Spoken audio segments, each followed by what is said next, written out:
ஏண்டா ம் ரொம்ப நாளா இத உன்கிட்ட நான் சொல்லணும்னு நினைச்சிட்டு இருக்கேன். ம் இப்பதான் சொல்ல தைரியம் வந்தது. ம் உன் கண்ணை பார்த்து சொல்ல எனக்கு தைரியமே இல்ல. ம் ஐ லவ் யூ. மீட்டு மீட்டு கொஷன் பண்ணிக்கிட்டு இருக்க. சரி, டீசென்டே இல்லையா? உனக்கு அடிக்காதா? அதான் மீட்டு சொல்லிட்டேன்ல. ஐய் இல்லடி. டேய், ஆ என் ஃப்ரெண்ட்ஸ் எல்லாம் வந்திருக்காங்க. நான் போய் பார்த்துட்டு வர போறேன். அது வரை இங்க மூடிக்கிட்டு சூத்தெல்லாம் சொரியாம அமைதியா டீசென்டா நடந்துக்கணும்.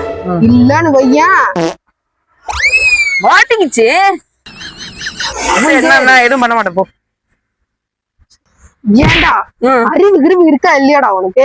ஏன் என் ஃப்ரெண்ட்ஸ் எல்லாம் வந்திருக்காங்கன்னு தெரியும் தானே உனக்கு? நான் அப்பவே சொல்லிட்டு போனேனா இல்லையா? என்ன பண்ண? அவளே பாக்குற அளவுக்கு மூக்குல கையை வச்சு நோண்டிக்கிட்டு இருக்க. கிடப்பார எதனா வேணுமா? ஏன் அவங்களுக்கு எல்லாம் அடிக்காத மூக்கு? மூக்கே நோண்ட மாட்டாங்களா? தலை எழுத்து மயிறு.